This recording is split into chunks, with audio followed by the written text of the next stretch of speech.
Mana yang kita akan percaya? Polda Metro Jaya, apakah para tersangka ini? Bahkan kami meyakini ada kekuatan politik yang memaksakan kasus ini ke persidangan dengan adanya tuntutan sejumlah pihak dari kubu Jokowi. Terkait P21 yang diumumkan pada tanggal 2 Juni oleh Polda Metro Jaya, yang disampaikan dalam press conference oleh Kombes Iman Imanuddin, bahwasanya P21 itu sudah terjawab, ya, walaupun secara implisit dikatakan oleh Dirkrimum Pak Kombes Iman Imanuddin untuk itu, ya, dan beliau mengatakan ini akan sedang berkoordinasi untuk proses ke tahap 2. Kita mengetahui bahwasanya, ya, para tersangka ini mengatakan dan selalu mengglorifikasikan bahwa P21 itu tidak turun, tidak ada, ya. Mana yang kita akan percaya? Polda Metro Jaya, apakah para tersangka ini?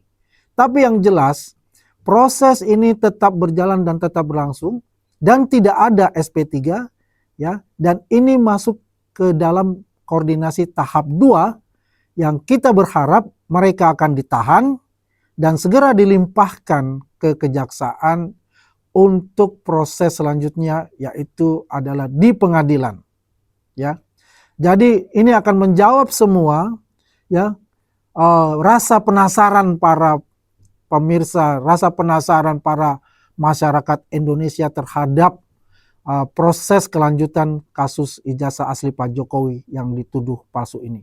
Yang jelas ini membuktikan bahwasanya hukum berdiri tegak di Republik ini, yang selama ini para tersangka 1 tahun penuh selalu membuat suatu narasi-narasi kesesatan yang menghujam, yang menghina dan memfitnah dari Presiden ke-7 kita, Bapak Joko Widodo.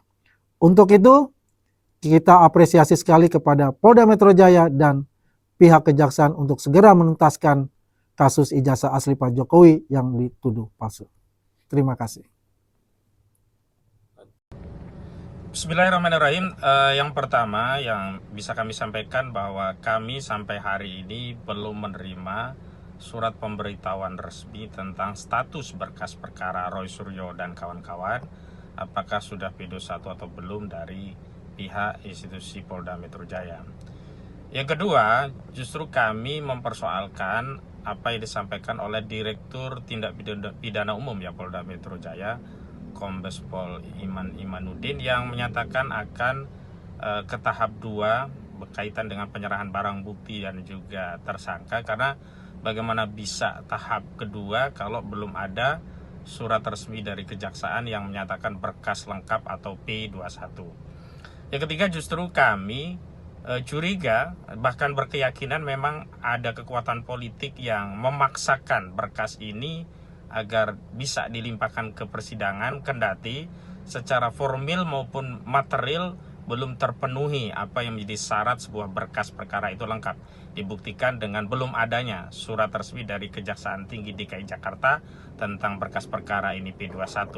Bahkan kami meyakini ada kekuatan politik yang memaksakan kasus ini ke persidangan dengan adanya tuntutan sejumlah pihak dari kubu Jokowi yang meminta Jaksa Agung agar segera menyidangkan kasus ini, yang bahkan mengancam akan menduduki kantor Kejaksaan DKI Jakarta, karena ini jelas tidak sesuai dengan hukum, karena hukum itu harus berjalan sesuai dengan bukti, tidak boleh didesak, diintimidasi, diancam-ancam, biarlah segalanya itu berjalan sesuai dengan prosedur hukum.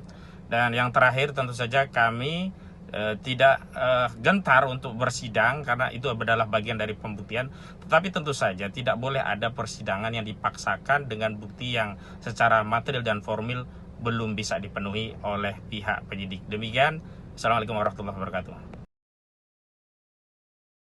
Kecepatan informasi dan akurasi data adalah komitmen kami.